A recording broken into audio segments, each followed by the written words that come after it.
Bonjour à tous, aujourd'hui on plonge dans un document vraiment fascinant, un texte qui nous dévoile les rouages de 6 rituels de sorcellerie. On va regarder de près comment ça marche, de l'attraction de la richesse jusqu'à l'envoûtement, histoire de décortiquer ensemble la logique qui se cache derrière ces pratiques anciennes. Alors, pour commencer, une question qui peut paraître simple, mais qui est essentielle. Au fond, que faut-il pour jeter un sort? Attention, le but ici n'est pas du tout de fournir un mode d'emploi. Ce qu'on veut faire, c'est explorer les ingrédients, si l'on peut dire, les mots, les gestes, les matériaux, tout ce qui compose ces pratiques. Allez, on regarde ce que notre document a à nous dire là-dessus. Le document qui va nous servir de guide s'appelle donc la sorcellerie babylonienne. Et c'est important de le préciser tout de suite, on l'aborde vraiment comme un objet d'étude, un artefact culturel. On va présenter ce qu'il contient de façon tout à fait neutre pour simplement essayer de comprendre comment c'est construit et quelle est sa logique interne. Voilà le programme. Pour que ce soit plus clair, on va organiser tout ça par grands thèmes. On commencera par les rituels qui visent le développement personnel. Ensuite, on passera à ceux qui sont faits pour influencer les autres. Après ça, on abordera les rituels de bannissement et on finira avec une petite analyse des symboles qu'on retrouve un peu partout. Allez, on attaque la première partie. Ici, on va se concentrer sur des rituels dont l'objectif c'est d'obtenir quelque chose pour soi-même. Ça peut être un gain matériel, comme de l'argent, ou quelque chose de plus spirituel. En gros, c'est une magie qui est vraiment tournée vers l'individu. Et on commence avec un grand classique, on peut le dire. Le sortilège pour attirer la richesse. L'objectif, il est universel, il traverse les âges. Attirer la prospérité financière, tout simplement. Voyons voir comment ce rituel-là est censé fonctionner. Alors, quand on regarde les composants, c'est un mélange assez fascinant. On a d'un côté des éléments très naturels, comme des fleurs, et de l'autre, des objets consacrés, comme l'eau bénite. Et la pratique en elle-même est super codifiée, hein. Il faut un bain tous les jours pendant 8 jours, une bougie blanche, pas une autre, et une invocation bien précise. C'est vraiment tout cet ensemble qui, d'après le texte, est censé fonctionner. Et ce qui est super intéressant, c'est le ton employé dans l'invocation.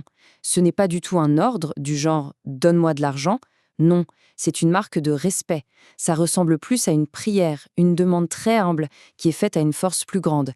Ici, l'Orisha Adjeshaluga, qui est l'esprit de la richesse dans la religion Yoruba. Bon, après le matériel, passons à quelque chose de plus spirituel, ou en tout cas plus pratique.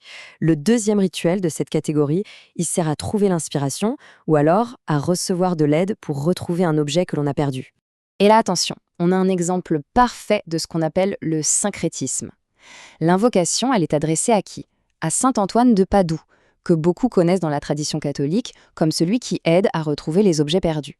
Mais, et c'est là que c'est fou, le texte dit que c'est aussi Eshu, un esprit majeur de la religion Yoruba.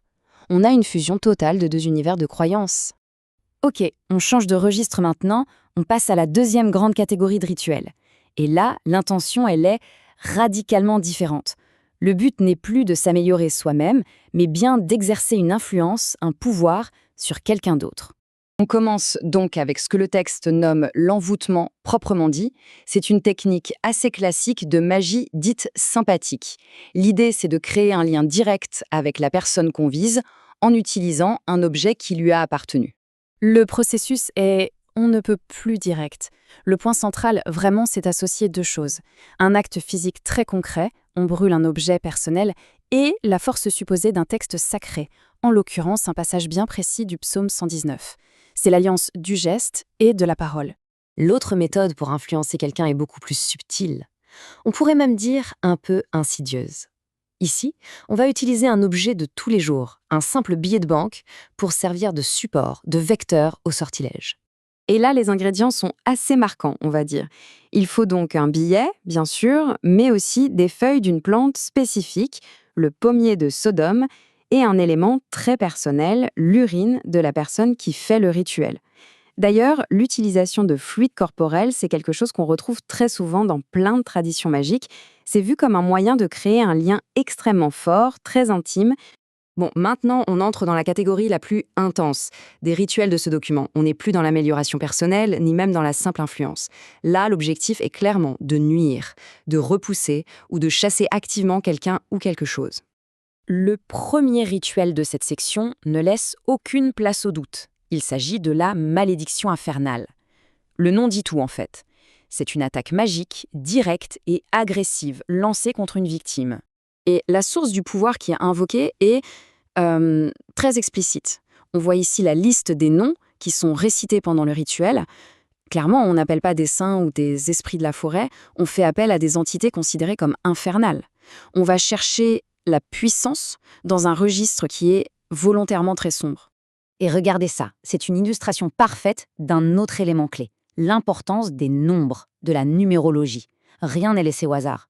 Le nom de la victime doit être répété un nombre de fois bien précis. Et ce nombre, il change selon que la cible est une femme ou un homme. 7 fois pour une femme, 9 fois pour un homme. Le dernier rituel de notre document est aussi un rituel de bannissement, mais cette fois il ne vise pas une personne en vie.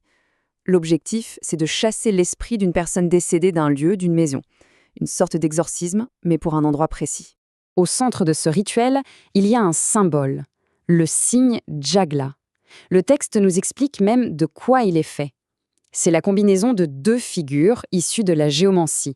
Amisio, qui veut dire la perte, et Puer, qui veut dire le garçon. Et c'est l'association de ces 2 symboles qui est censée donner toute sa puissance au rituel. Et alors la procédure, elle est carrément spectaculaire. Il faut d'abord dessiner ce fameux symbole sur une noix de coco, ensuite on place cette noix de coco dans un coin de la maison et on l'entoure de poudre à canon. Et le clou du spectacle, c'est d'allumer la poudre tout en prononçant l'incantation. Ça crée un moment de rupture très fort, très visuel, qui est conçu pour être radical et définitif. Bon, maintenant qu'on a fait le tour de ces 6 rituels, qu'est-ce qu'on peut en tirer?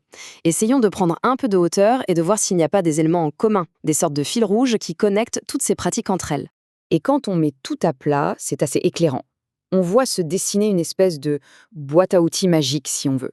Les praticiens piochent dans un répertoire commun, la force des textes religieux, les propriétés des plantes, le lien intime des fluides corporels, l'énergie transformatrice du feu, et par-dessus tout, la puissance qu'on accorde aux noms et aux chiffres.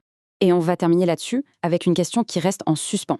Après avoir analysé toute cette mécanique, on est en droit de se demander, est-ce que le pouvoir de ces rituels vient vraiment des ingrédients, de la précision des gestes, ou est-ce que toute cette mise en scène, tous ces objets, ne sont finalement que des outils pour concentrer la volonté, la conviction de celui ou celle qui accomplit le rituel?